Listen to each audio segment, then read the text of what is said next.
జై శ్రీరామ్. 2025 ఢిల్లీ ఎలక్షన్స్లో బీజేపీ గెలుస్తుందని చెప్పడం జరిగింది. అది ఫిబ్రవరి 8వ తారీఖున అది ప్రూవన్ అయింది. ఆ వీడియో లింక్ అనేది డిస్క్రిప్షన్లో ఇవ్వడం జరుగుతోంది. అది నిజమా కాదా అనుకుంటే కనుక మీరు ఆ వీడియో లింక్ ఓపెన్ చేసి చూడండి. 2022 నుంచి 2025 ఫిబ్రవరి వరకు మొత్తం 16 ప్రొడిక్షన్స్ అనేవి ప్రూవన్ అయ్యాయి. దానికి సంబంధించిన వీడియో లింక్స్ అనేవి కింద డిస్క్రిప్షన్లో ఇవ్వడం జరుగుతోంది. ధనస్సు రాశికి అధిపతి గురువు. ధనస్సు రాశిలో మూలా 4 పాదాలు, పూర్వాషాఢ 4 పాదాలు, ఉత్తరాషాఢ 1వ పాదం ఉంటుంది. ఈ నక్షత్రం వాళ్ళందరికీ నేను చెప్పే మాస ఫలితాలు వర్తిస్తాయి. ఈ మాసంలో లగ్నాధిపతి అయిన గురువు 6వ స్థానంలో ఉన్నారు. శత్రువులు అధికంగా ఉంటారు, కొంచెం జాగ్రత్త అంటూ ఎక్కువ తీసుకోండి.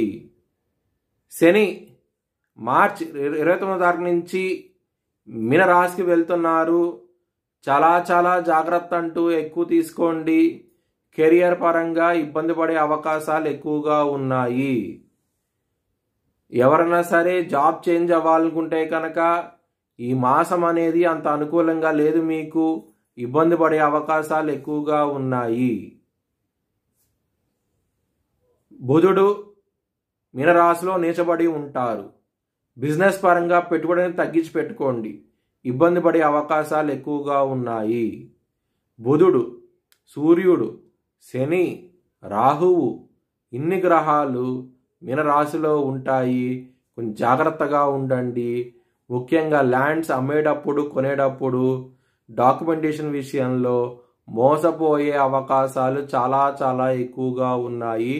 కొంచెం జాగ్రత్త అంటూ ఎక్కువ తీసుకోండి. ఎవరైనా సరే జాబ్ చేంజ్ అవ్వాలనుకుంటే కనుక ఈ మాసం అనేది అంత అనుకూలంగా లేదు మీకు. ఒకవేళ కంపల్సరీగా జాబ్ చేంజ్ అవ్వాలనుకుంటే కనుక మీరు రోజు హనుమాన్ చాలీసా పారాయణం చేయండి, మంచి ఫలితాలంటూ ఉంటాయి. విదేశాలు వెళ్ళాలనుకుంటే కనుక ఈ మాసం అనేది అంత అనుకూలంగా లేదు, మీకు ఇబ్బంది పడే అవకాశాలు ఎక్కువగా ఉన్నాయి. శత్రువులు అధికంగా ఉంటారు కాబట్టి కాలభైరవాష్టకాన్ని చదువుకోండి, చాలా మంచి ఫలితాలంటూ ఉంటాయి. మీ భవిష్యత్ వివరాల కోసమై HLN జ్యోతిష్యాలయాన్ని సంప్రదించండి.